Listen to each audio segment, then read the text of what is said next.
MIT technology review Pakistan के news studio में खुशामदीद। मैं हूं आपका मेज़बान GM शाह। न्यूज़ राउंडअप का आगाज़ करते हैं। बुलेटिन के आगाज़ में आपको बताते हैं कि मारूफ जापानी कंपनी निसान पाकिस्तान में सरमायाकारी करेगी।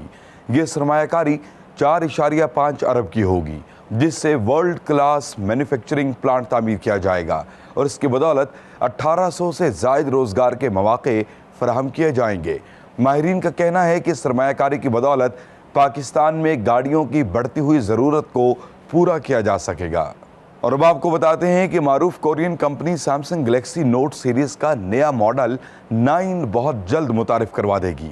इस मॉडल की खासियत इसका इन डिस्प्ले फिंगरप्रिंट रीडर होगा। इसके साथ साथ इसमें ऑक्टा कोर प्रोसेसर और 6 GB रैम नस्ब की गई है।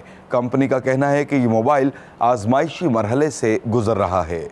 और अब बुलेटिन के आखिर में आपको बताते हैं कि माहिरीन ने एक ऐसा स्पाइडर रोबोट तैयार किया है जो व्हील में तब्दील हो जाता है।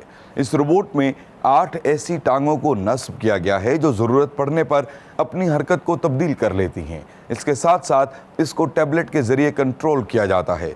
माहिरीन का कहना है कि इसको चट्टानों और रेगिस्तानी इलाकों में फलाही और मिलिट्री कामों के लिए इस्तेमाल किया जा सकता है। इसको तैयार करने वाली कंपनी का नाम ब्यूनेक्स फेस्टो है। इसके साथ ही MIT टेक्नोलॉजी रिव्यू पाकिस्तान के न्यूज़ स्टूडियो से अपने मेज़बान GM शाह को इजाज़त दीजिए। अल्लाह निगहबान।